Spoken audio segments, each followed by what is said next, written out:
Fire Away tackles burning questions and hot topics in Canadian employment law, human resources, and dispute resolution. Hosted by Rudner Law, Fire Away is your go-to source for legal insight on the world of work. So whether you are an employee or an employer, a lawyer or an HR pro, let's ignite the conversation and get into today's episode. Here's your host, employment lawyer, mediator, and founder of Rudner Law, Stuart Rudner. Welcome to episode 96 of Fire Away. So today we're going to dive into the world of compensation strategy and HR innovation with a true leader in the field. Our guest is Scott Trumpolt, coming to us from Florida. Scott is the managing director and principal consultant at the Trumpolt Compensation Design Solutions. Scott has over 30 years of experience transforming compensation planning and HR strategies across global markets. Scott has initially spent 18 years in corporate, and then by my rough math, that means you spent about 12 years as a consultant, and we'll talk a bit about that transition. And Scott is also a certified global remuneration professional, so you're definitely the right man for the job. I am very appreciative of the fact that you've taken the time to join me on Fire Away. So Scott, welcome to the show. Thank you, Stuart, and thank you for giving me an opportunity to address your audience. I think they're going to love this, and this show covers a pretty wide range of topics that are, to some degree connected to HR and HR law, but we don't often get into compensation and compensation strategy, and it's interesting for me because we work with larger organizations and pretty sophisticated organizations, but we also work with a lot of smaller, mid-sized businesses who barely have the time to think about HR, let alone compensation and how to utilize compensation in a strategic way. So I'll let you do a bit more of the talking and I'll stop. I mean, how do you approach things like compensation strategy? Well, when I was working in the corporate world, as you said, for 17, 18 years, and in the consultant world really now for the past 13 years. When I first started doing the consulting work, I wanted to have a big frame to work from in terms of all of the different things that I do in the area of compensation, whether it's sales planning, incentive design, base pay structure design, linking pay structures to career architecture, anything that really had to do with how you pay employees and how you pay employees appropriately to motivate them. What it really ends up tying back to is the idea of employee engagement. We all hear a lot about an employee engagement, and there's a lot of different areas to how you can stimulate employee engagement. So when I started off as a consultant, I really wanted to have that as my big theme, or the lens that I looked at every project that I was working for in terms of different clients. And from there, I was able to customize the kind of solutions I provided by listening to the client because ultimately, employee engagement from a human resources perspective, that's really the strategy there, because human resources is not a profit center. We don't generate revenue. We're not operations or sales, and that can often put us at a disadvantage. But if we can show how whatever it is we do in human resources, because there's a lot of different areas of human resources, I'm just one of those areas, compensation. But if each of us can show how what we do stimulates employee engagement, because this is something that's measured by organizations, it's objectively measured. So if we can move the needle in that direction, because they've shown that employee engagement is directly linked to better business outcomes, then we're going to get more of a seat at the table. That's how I look at it. And so that's the approach I use. Yeah, and that makes a lot of sense. I guess, the first thing that occurs to me as I'm listening to you speak is, all of that sounds absolutely logical and reasonable in theory. I guess one of the questions that jumps out at me is how do you accurately measure employee engagement? Well, how it's been done, take, for example, you may have heard of companies that they have qualified, or they'll have a little advertisement named one of the best 100 companies to work for. These types of uh, descriptions. Sorry, I've got someone at my door. Just hopefully the lock can go away. Wouldn't you know it? Um, We didn't hear a thing, so don't worry about it. okay. So these 100 companies to work for, they have developed one of the ways that they get that type of certification is they have developed a way of asking the kinds of questions of employees to measure the kind of how do they feel about the compensation program? How do they feel about career development? What's really important to them in the organization for them to feel not just satisfied as an employee, but actually engaged. And there's a real difference. You can be content in the workplace. You can even be happy in the workplace, but you may not be engaged. So you ask certain types of questions that can draw out this idea of, well, they understand the business mission and they understand how their role contributes to the business mission. That's when employee engagement starts happening. So, yes, there's some subjectivity involved. You're asking individuals questions, but depending on how, and companies are getting better and better at understanding how to phrase these questions and then see over time a pattern developing regarding their employee engagement levels. And if their employee engagement levels have gone up based on these surveys, and they've seen a spike also in productivity, operational, financial objectives, then you can draw somewhat of a link between the two. So it takes some time. It's not easy, but ultimately, when you see companies best place to work for, this is the kind of thing that's happening. There's an understanding going on between the employees and the organization. It's not easy to achieve, but it's out there. It's happening. Got it. That makes sense. So how do you account for differences between individuals? Because obviously, what motivates one person is not the same as what motivates somebody else. Well, again, we're looking at the overall idea of employee engagement. At some point, you've got to make a connection between the employee and the business mission. So you must. A lot of it is education, and people learn differently. And that's why sometimes to get that type of employee engagement, people learn differently. So it's a matter of like when you're on a podcast, understanding your audience, what's going to work for them. Is it going to be more visual in terms of the programs that you're offering? Is it going to be one thing that we've learned though that's very important about employee engagement?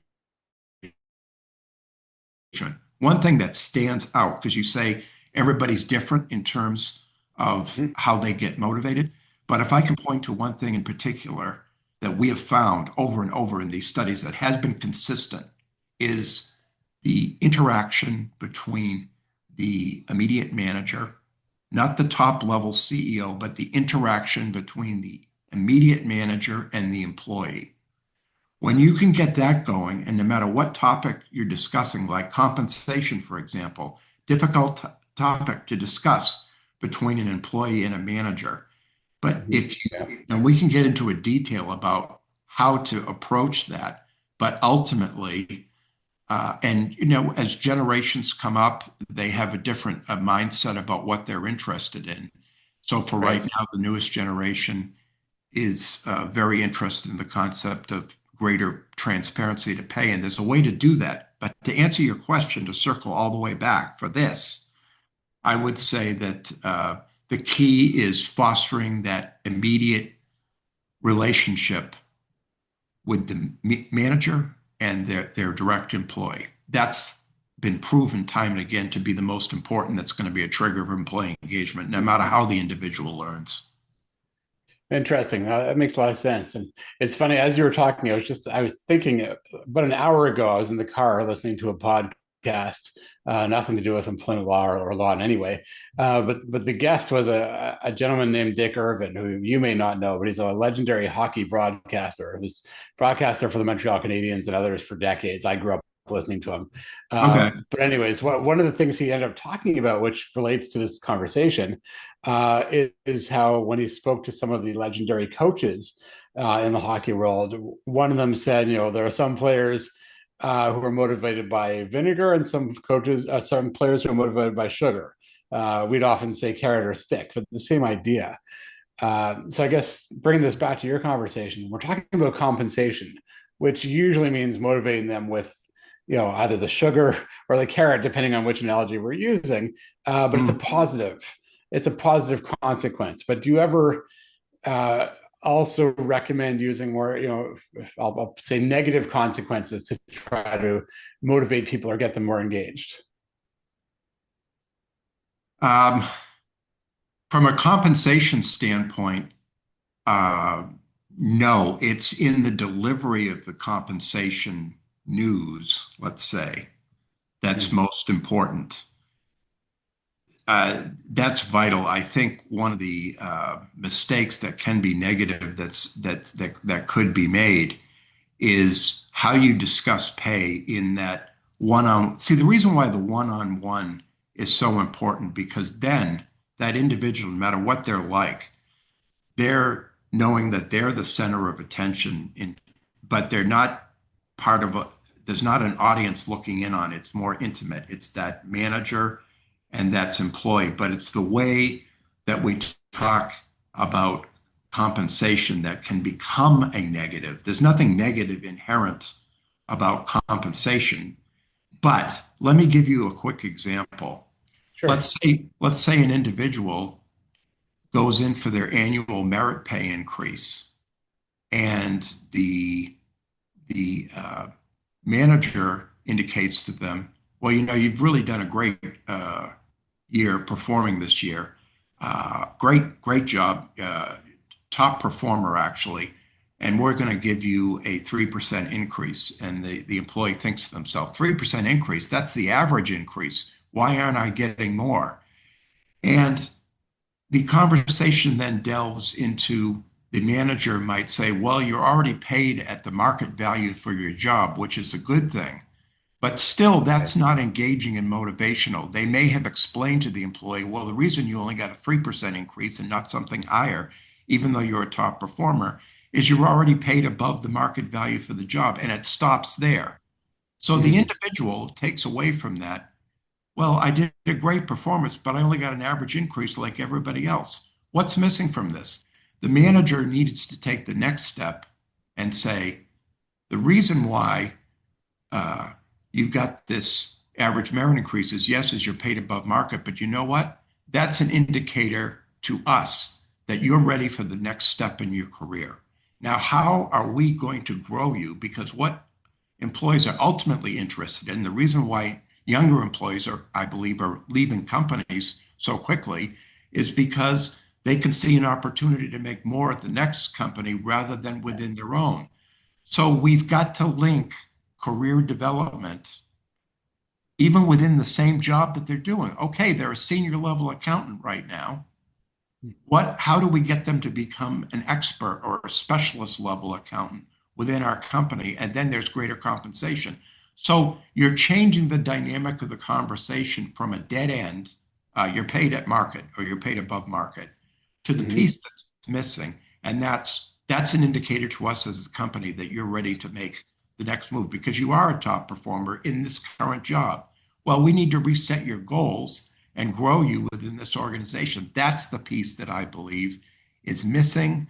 And that's how compensation can be a negative. There's nothing inherently negative in Right. terms of carrot and stick. It's the way it's delivered that I think is much more important. Yeah, I think that's a great point. And even with just within my own small organization, we've got 6 lawyers in total and 12 people. But I know that when I have we typically combine the annual review discussion with the compensation discussion. Mhm. And yeah, you're right. I mean, I can't think of a situation where I'm telling them their compensation is going down.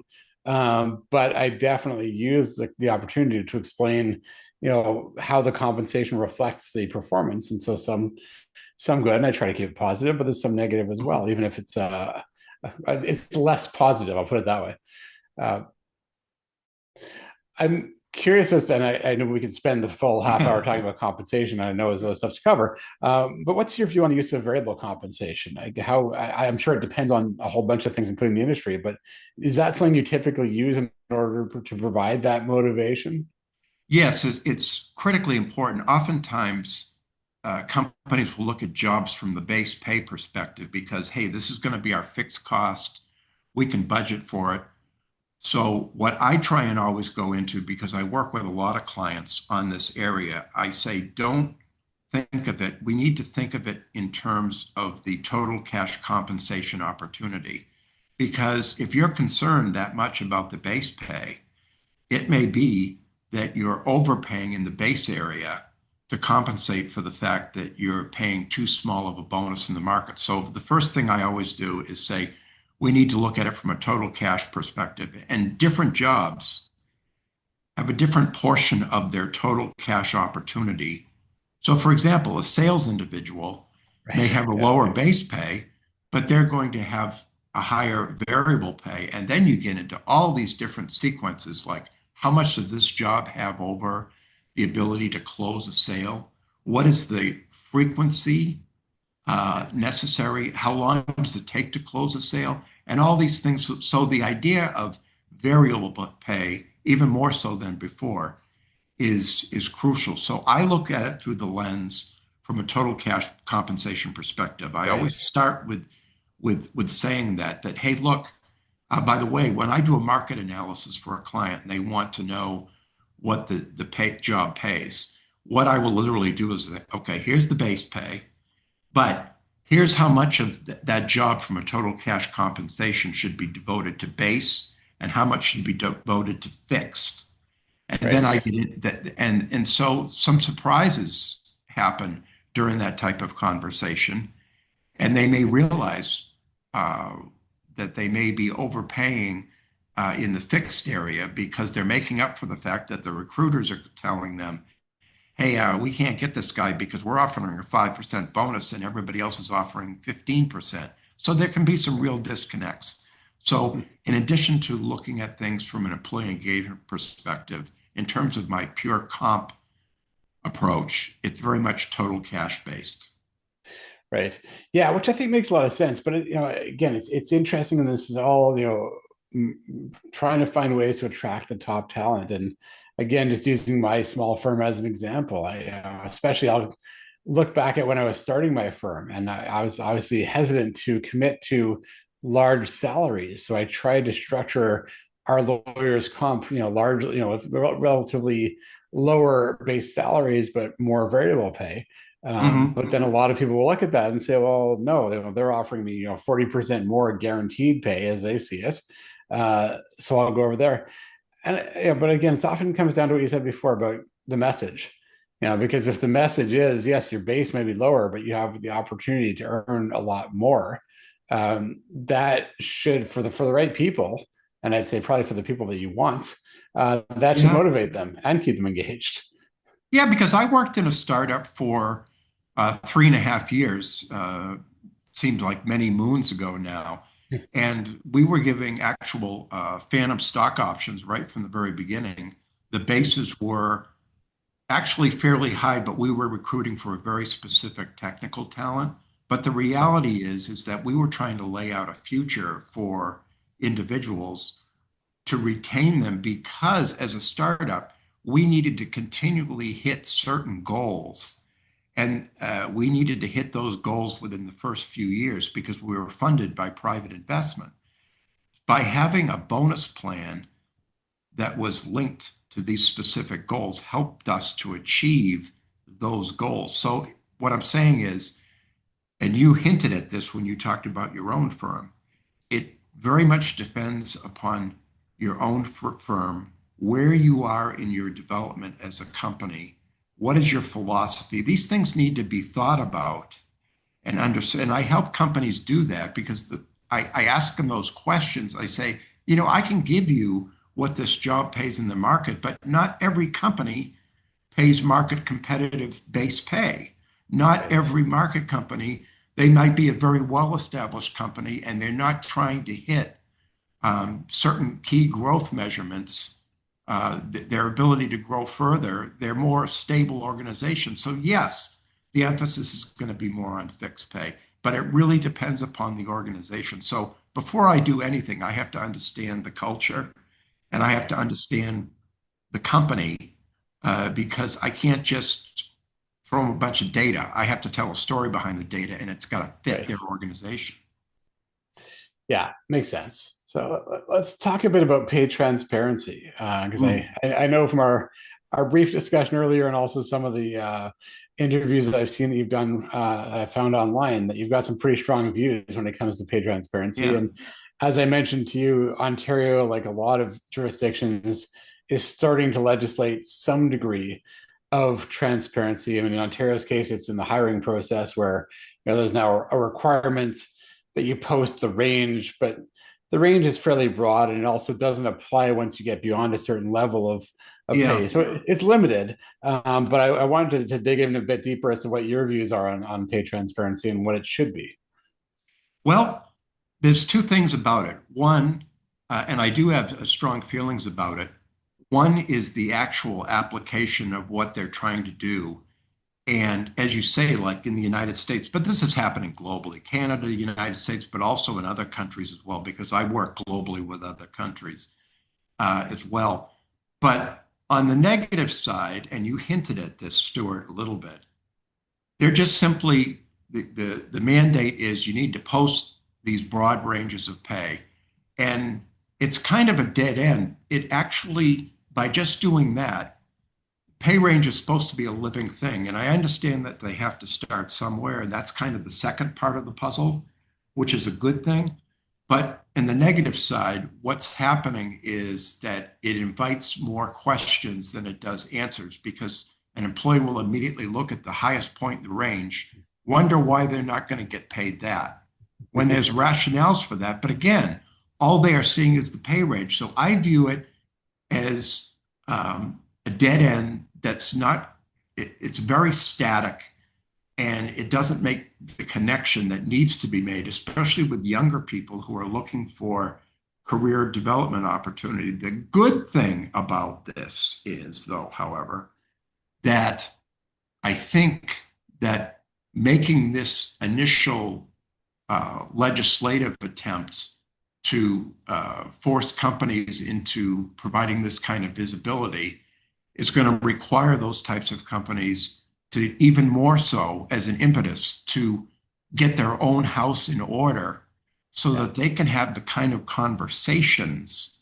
that I was talking about where you're linking career development because that's the essence of pay transparency is explaining not what you're getting paid but why you're getting paid what you are and Right. and by having this kind of transparency it will ultimately result in managers who are more well versed in linking the idea of career development to pay and based upon the business model. It may ultimately be that the manager says, your next step is going to be this job, but this job doesn't exist within my group, but it does exist over here. You might have to take a lateral move to learn this to then move your career upwards. But what the employee is hearing is that there is a future for me here.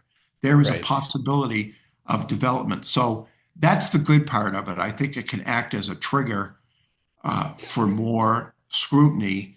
And the great thing about that is that human resources, which struggles with its credibility sometimes with Right. the business unit. Now, part of that is not their fault. Part of it is that they don't always get the funding for the kind of systems that they need to do the kind of proactive analysis that can be of value to managers, not when the employee has left the organization, but before they leave the organization to save that employee. And that's the kind of strategic role, or at least a strong tactical role that they can play within the organization, besides all the employee engagement stuff I was talking about earlier. And Mhm. so that again is the good news. On the surface, to me, the way they're doing it, it's dead end, it's static, it's going to invite more questions than it does answers. On the positive side, it could act as a very positive trigger to get us to the next step of employee engagement. Yeah. This is possible. Yeah, look, everything is a process, as I think we both know, and nothing happens overnight. And as I said, Right. the requirements here in Ontario for transparency are purely in the hiring process, and it's purely just to post a range. But hopefully, it will lead to more of the discussions that you're talking about, which all again comes back to employee engagement and also career progression. So yeah, it all gets back to the same points, but I think a lot of people don't really take a step back to realize that. Well, it's absolutely true. And the other thing is, someone will come away from this and think, well, okay, that all sounds good, but there are practicalities involved. And in terms of my existing human resources staff is very underfunded or they're under-resourced. But again, that's the kind of connection I could make because for the past 30 years now, I had the corporate and the great thing about the consulting expertise is because, unlike in the corporate world where I might practice compensation for a few companies over time, now I've been able to work with 70, 80 different companies. So you get a better flavor of what's going on out there. yeah, and the different variations, which must Yeah. be quite interesting to see. Uh, Yes, it really is. Keeps me on my toes. well, that's one thing I love. I mean, even though my practice is focused specifically on employment law, every day is different. Every company is different. Every situation is different. So it does keep you on Yeah. your toes, but it keeps it interesting. Yeah. I wanted to switch gears a bit, and you mentioned this really briefly. The whole issue about HR lacking credibility with business leaders, and I mean, I've been seeing this for my 26 years of practice, and often I am commiserating with HR because we both know what has to happen, but they're the ones internally who are going to the powers that be, and they're being told no. And it might be that it might be no, you can't go get legal advice for this matter, which clearly has legal implications, or it might be some other point. And oftentimes, I will volunteer to go to these meetings with the HR person and try to explain to the business leaders why they're saying what they're saying. But what I have observed, with obviously many exceptions, in many cases, HR just is not seen as being at that leadership table. They don't get the respect that they deserve. So I know you've got some tools and ideas on how they can strengthen credibility. So I want to take a few minutes to talk about that. Yeah. I think and I don't want to use this as a cop out, but you think about the people that really do have a strong voice at the table, and there are the ones that are more directly generating profits for the organization, operations, sales, some of these other there are other subsidiary business support functions beyond human resources that struggles as well. But human resources, because it is connected with employees, may have some greater visibility, which in turn uh, gives the impression also that they're not as much of a strategic partner.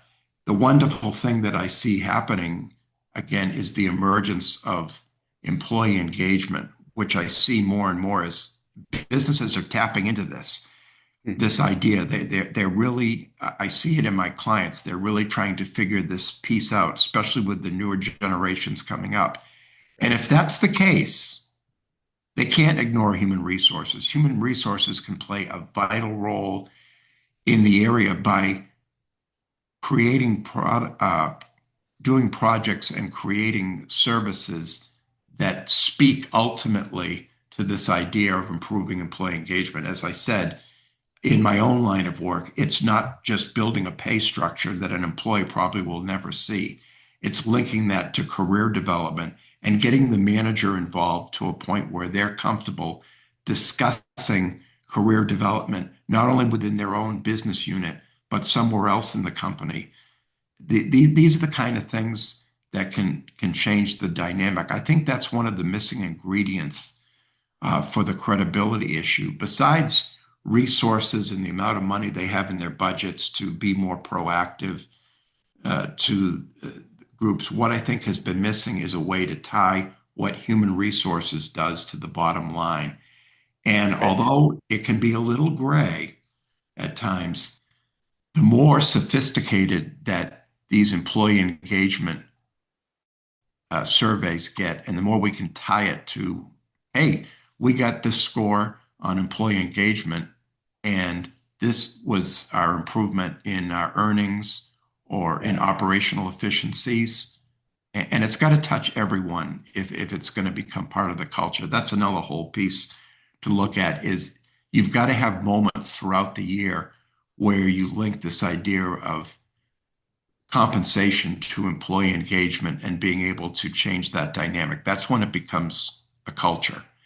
So these are a couple different things, but this is the difference that I see as opposed to 10, 20 years ago with human resources was that lack of ability. It was just there and things would get shut down at some point. Well, it doesn't contribute to the bottom line. So therefore, we need you, human resources, to do this process for us, either legally or because we think it's a good idea. But these other things that you talk about, you can't seem to draw the link back to the business results. So this is the big differentiator, employee engagement, that's starting to take hold more than it has in the past. Yeah, I think you hit the nail on the head. I mean, especially when you can show or link the engagement to increased productivity, efficiency, and ideally profit, then that's when all of a sudden it becomes a whole lot more important to the powers that be. So I think that's a very good point. And yeah, hopefully we'll see more of the people in leadership roles in HR who will get a real seat at the table. Because I think it is coming, but it takes time. I just incidentally, I just work with a client that got one of the best companies to work for, and I don't know all of the details yet. They're going to be sharing it with me next week, but I do know, based anecdotally on things that have been discussed, that their improvement over the past 2 years has been really solid. Now, I'm not going to chalk that all up to employee engagement or being the best company to work for, but it certainly hasn't hurt the cause. So I'll be interested to see this as a case study that I've seen in a few other clients as well. Yeah, that's as I always say, the proof is in the pudding, but especially when you can show that, that's going to make a big difference. And I think as well, a lot of organizations are hopefully starting to see the costs of employee turnover, the Yeah. costs of recruiting and training and all of that. So they really want to. I'm seeing more of our clients start to focus more on employee engagement and keeping them there as opposed to just going and finding somebody new every few months. So Yeah. One of the things that I've really been encouraged by is that more and more the CEO has been, I would never expect the maybe 5 or 6 years ago, the CEO may approve a human resources project internally, and they may bring me in as someone to help execute it, not to run the whole thing, but to help execute it.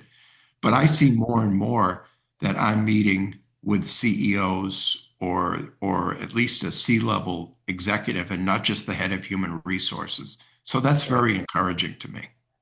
yeah, that's pretty telling.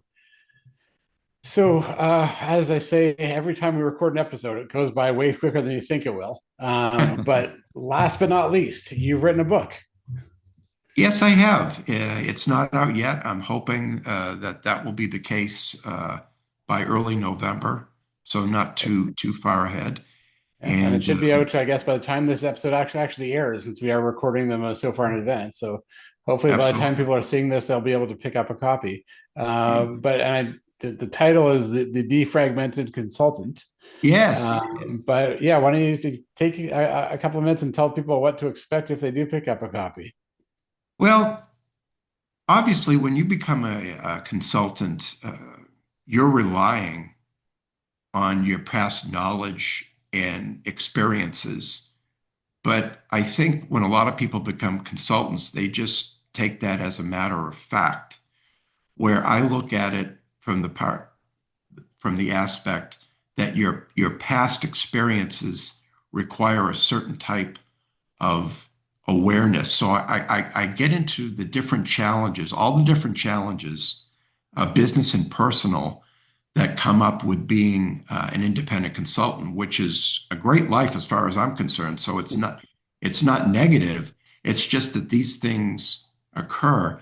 but I look at them through the lens of the fact that what you do as an independent consultant is you're refining. You first need to look to the past to bring back your awareness of all these different things, and then to take the very best of what you learn and apply it now in your new career in order to do things faster and to do it with a higher quality, much like when you defragment, your files defragment on a computer. I mean, you're making it. And so I looked at it from that approach. So it's a little bit different. It's certainly not an autobiography or anything. My life is not that exciting. It's more, and it doesn't delve deeply into compensation because I wanted to be something for all independent consultants. But to really take the idea of, yeah, I'm a consultant now because I have all this experience and skills from the past and I want to apply it.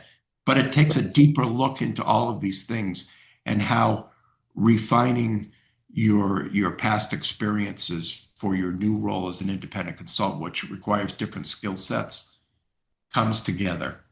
And that's the kind of talk. And again, my next book will be more specific about compensation, but I wanted to be broader this time. But it just started something I started thinking about years ago. And I just found that it's about awareness and following a certain process and a method that's more than just leaning on your past. There's more to it than that. Right. I was going to joke and say your next book will be about compensation, but you beat me to that because apparently that is the Yeah. plan. You're braver than I am. I wrote one book. It's called You're Fired. It's all about just cause for dismissal. But I wrote that probably about 14 years ago now. And I guess the one in hindsight, the one I won't call it a mistake. The one thing I didn't realize is that, like many legal texts, it's a loose leaf because you want to keep it up to date. Yeah. But of course, the problem is that it means you're never finished. So I am updating that book twice a year. So I have no real desire to write another one. But I think your approach is a lot better. Well, I have to admit this first one, I had to wait obviously a certain number of years to see if I could maintain my business as an independent, so I'd have some credibility. But Right. second, I had to have all these different collective experiences accumulate because it's not just about the past. It's drawing from the past to redefine the present and the future. But for example, so that's why it took me so long. I've been jotting ideas down for years and years. Whereas this next book, it's all in my head. I just have to put it down on paper. I'll have it knocked out in a couple of months. Yeah. Right. Yeah, that sounds like a good plan. I would, yeah, one day I would love to do another one. But actually, what I'd Yeah. love to do, and I'd have to collaborate with probably someone like yourself, something along the lines of Tales from HR. Just some Yeah. of the horror stories of what folks in HR have to deal with. I think that could be a really fun book to write and to read. Sure. Sure. All right, well, we'll talk about that separately. Uh, Okay. so before I wrap things up, any parting thoughts that you want to share? Just that I really appreciate the opportunity to have been on the call today. And I think at the end of your video, or when it does come out in January, you'll give my contact information, which would be most appreciated. If anyone Yeah. finds that they know a human resources leader, or for that matter, a top leader, a CEO that might want to check out my services on my website, that would be fantastic. Perfect. And Scott, honestly, I thank you. You shouldn't be thanking me. I thank you for coming on this show. It was a great conversation. It could have gone a lot longer. So we may have to do a part two. But that's a I'd enjoy wrap that. for. I'm glad to hear that. Maybe I'll fly down to Florida. We can do it in person. Yeah, That especially in the middle of February, it sounds like a good time to do that. sure. So, anyways, that'll be a wrap for this episode. So thank you again, Scott, for joining me.